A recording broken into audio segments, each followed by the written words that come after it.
everyone, in this week's training video, I'm going to be talking about foam rolling for runners, why we do it, and how to do it. This was requested in the January training group Zoom chat last night, so let's dig into it. Foam rolling is a type of soft tissue muscle manipulation, that can aid in recovery and injury prevention.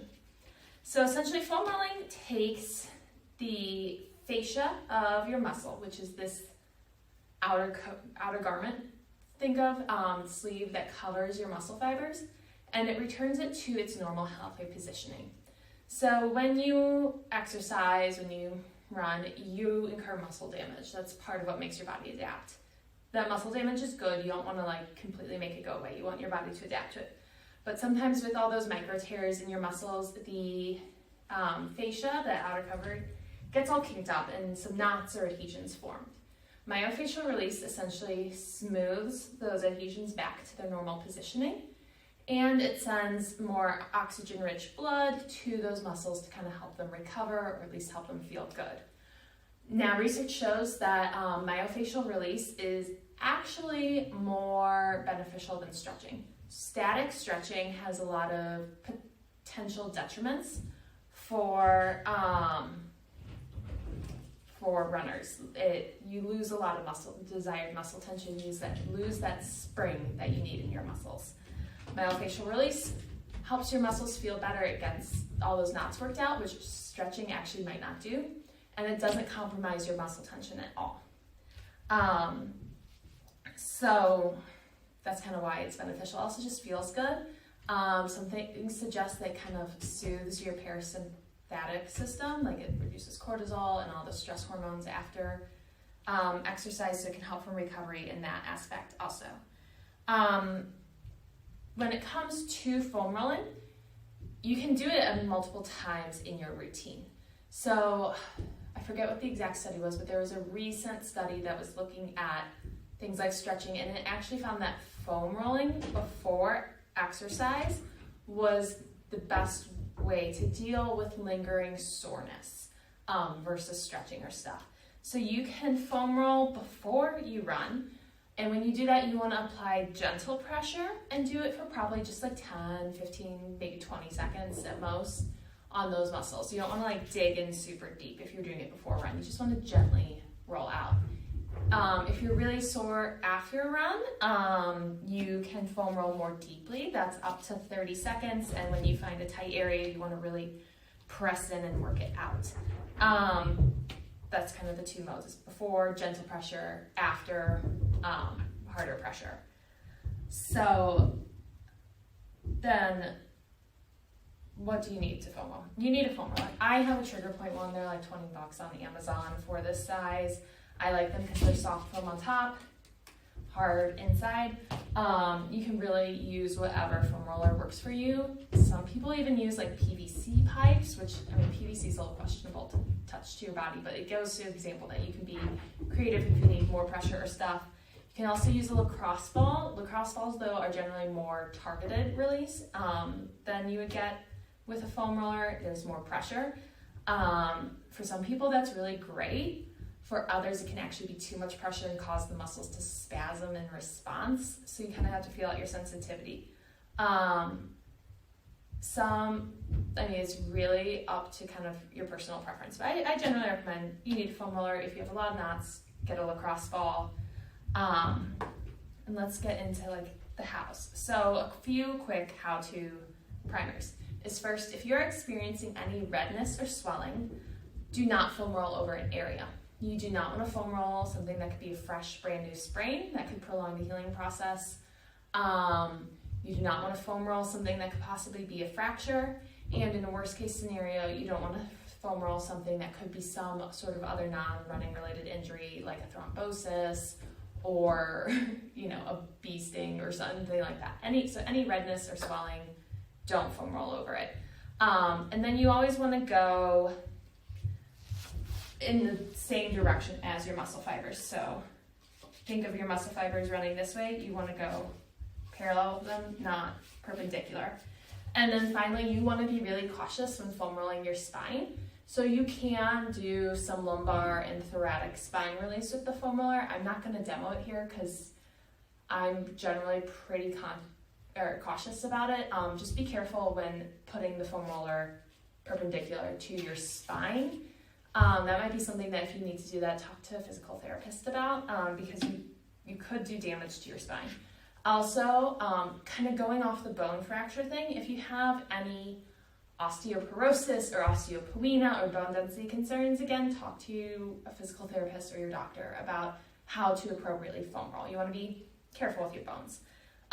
Foam rolling won't feel great, but it shouldn't hurt. If it hurts to the point of like, oh, I feel like I'm going to throw up, stop, go see a doctor or a physical therapist. So that's kind of, but generally,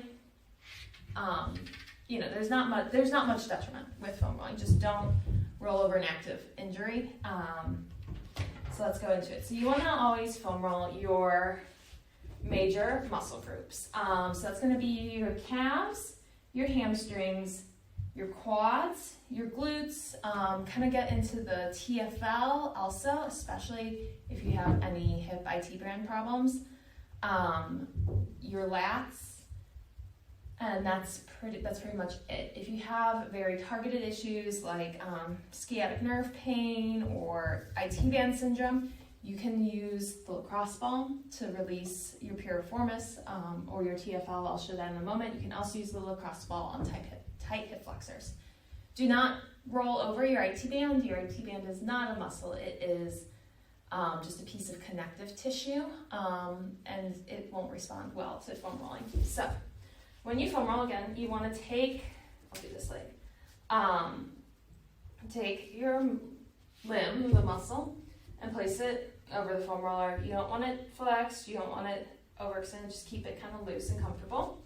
And then you want to shift your weight to apply the pressure and gently roll it. And you do so just back and forth as needed, 15, 20 seconds. If you find a tight spot, then you just kind of pause and press a little bit harder, digging into it. When you press, you can kind of rock the muscle back and forth, and then find different sides of the muscle. So if you're doing the calf, you kind of start straight along the calf, and then you might go slightly lateral side. You might go slightly to the medial side. Just apply pressure as feels good. There's no proper order to work through it. I just generally work from the foot up because it just is how I routined it. So then get the hamstring, you place the roller so that you're rolling along the muscle fibers. So the roller will be perpendicular to the bone. If you have high hamstring issues, you want to try to really get that high hamstring there.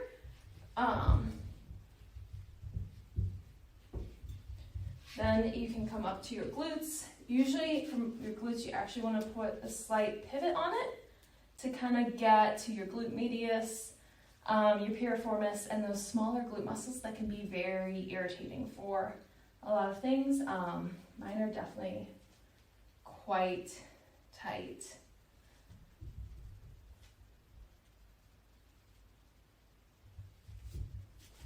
Then to do your quads, just come onto the roller, kind of use your arms to adjust the pressure. So light pressure would be arms up, more pressure would be elbows down. Again, you just roll.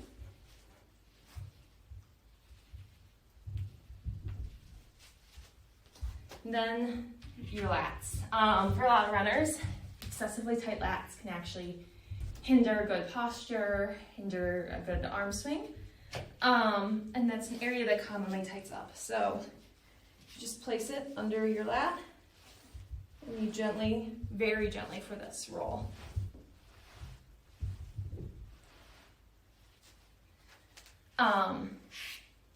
You can do the thoracic and lumbar spine, but again, I'm not going to cue those. I think those are something to be cautious with. And yeah, that's pretty pretty much how you foam roll. Now, if you have the lacrosse ball and you have some really triggered tight areas, what you do is you essentially take the lacrosse ball, place it in that area. I'm using my TFL here because my IT band's been bugging me a little. And you place the lacrosse ball in there, and you just kind of put pressure on, and you'll find that spot that's tight. And you put the lacrosse ball there for at least 30 seconds. You should essentially wait until you feel the release. And you hold the pressure. You might rock back and forth, but you want to just hold this pressure. So again, this is for very tiny areas like your piriformis in your butt, your TFL, which is that little muscle on your hip right on top of your IT band that can cause IT band pain, and your hip flexors. If it's your hip flexor bothering you, you just take it into your hip flexor, put it there, and hang out like that. You can also use this on the larger muscle groups as well for more targeted release. And then finally, you can use the lacrosse ball under your feet. So if you have plantar fasciitis, etc., you just go under your foot and release it like that. With that one, you want to actively roll versus press. So that's a quick how-to of foam rolling. You can do it every day. You can just do it the days you feel beat up. I would recommend, if you have big training goals, get into the habit of doing it regularly.